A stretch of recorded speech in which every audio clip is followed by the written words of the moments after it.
Olá e bem-vindos! Hoje vamos mergulhar nas novas regras da União Europeia que prometem mudar a forma como as autoridades fiscais olham para o mundo dos criptoativos. Para quem tem ou negocia criptomoedas, o que vamos falar a seguir é absolutamente essencial. Pois, esta é a grande pergunta, não é verdade? O anonimato sempre foi um dos grandes atrativos deste universo. Mas a verdade é que essa ideia de total anonimato pode mesmo estar a chegar ao fim.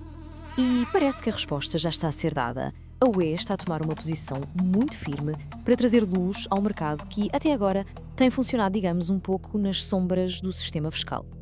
Ok, vamos lá a isto. Para percebermos a importância destas novas regras, temos primeiro de entender qual é o problema que elas querem resolver. A verdade é que as criptomoedas, pela sua própria natureza, sempre foram um verdadeiro quebra-cabeças para as autoridades fiscais. A descentralização, as transações que atravessam fronteiras em segundos, tudo isto tornou quase impossível para os países da UE garantir que os impostos sobre os ganhos fossem declarados e pagos como deve ser.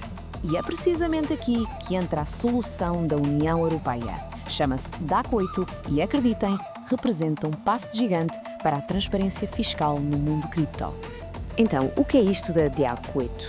Em termos muito simples, é uma atualização às regras de cooperação fiscal. O ponto-chave, a grande mudança, está naquelas duas palavras: troca automática. Isto quer dizer que os dados vão fluir entre os países da UE sem ser preciso que alguém os peça. Vai ser automático. O objetivo é muito claro: fechar as lacunas que permitem que muitos rendimentos escapem aos impostos. A ideia é nivelar o campo de jogo, fazendo com que a tributação dos criptoativos seja muito mais parecida com a de outros produtos financeiros tradicionais. Certo, tudo isto soa muito bem no papel, mas como é que vai funcionar na prática? Vamos seguir o rastro da informação, passo a passo. O processo começa, como é óbvio, com as transações. A partir daí, as plataformas e os prestadores de serviços, as chamadas exchanges, por exemplo, passam a ter a obrigação de recolher os dados dos seus utilizadores. Esses dados são depois enviados para a autoridade fiscal do país da plataforma, que por sua vez os partilha com o país de residência fiscal de quem fez as transações. E reparem bem no nível de detalhe que vai ser partilhado. Não estamos a falar de uma única transação aqui e ali, não. Estamos a falar dos valores totais agregados ao longo de um ano inteiro. Isto inclui o montante total pago ou recebido e o valor de mercado das transferências, tudo separadinho por tipo de criptoativo. E que tipo de ativos é que estão na mira? Bem, a resposta curta é praticamente tudo. O âmbito é propositadamente muito amplo para não deixar nada de fora. Cobre desde os criptoativos mais conhecidos, como o Bitcoin, até as stablecoins e até mesmo certos tipos de NFTs. Então a grande questão, quando é que tudo isto se torna uma realidade? O calendário é fundamental para se perceber o que aí vem e quando. Vamos olhar para estas datas, que são importantíssimas. Até ao final de 2025, todos os países da União Europeia têm de ter as suas leis nacionais prontas. No primeiro dia de 2026, as regras começam a ser aplicadas e a recolha de dados arranca. E depois, o momento da verdade.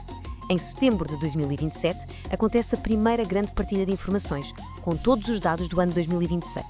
Ok, agora vamos fazer um zoom out. É muito importante perceber que esta iniciativa da Europa não é um caso isolado. Pelo contrário, faz parte de um movimento global muito maior.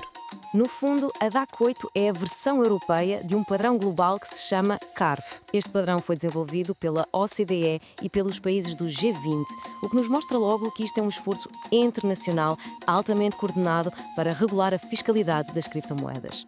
E não pensem que estamos a falar de um pequeno clube de países. Nada disso. Já são mais de 58 jurisdições, incluindo as maiores economias do mundo, que se comprometeram a implementar este padrão global. E tal como não é, as trocas de informação também começam em 2027. O mundo inteiro está a alinhar-se. E este movimento tem apoio político fortíssimo, ao mais alto nível. Numa declaração recente, os líderes do G20 apelaram a uma implementação rápida e generalizada destas regras. O impulso político é inegável.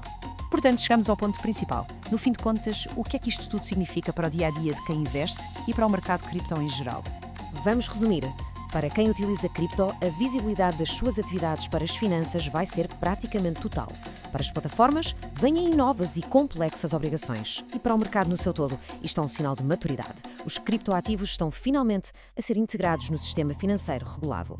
Isto leva-nos à pergunta final. Com esta onda de regulação a nível mundial a exigir cada vez mais transparência, Estaríamos mesmo a assistir ao fim daquela era do faroeste das criptomoedas. Uma coisa é certa, as regras do jogo mudaram e uma nova era, muito mais transparente, está mesmo a começar.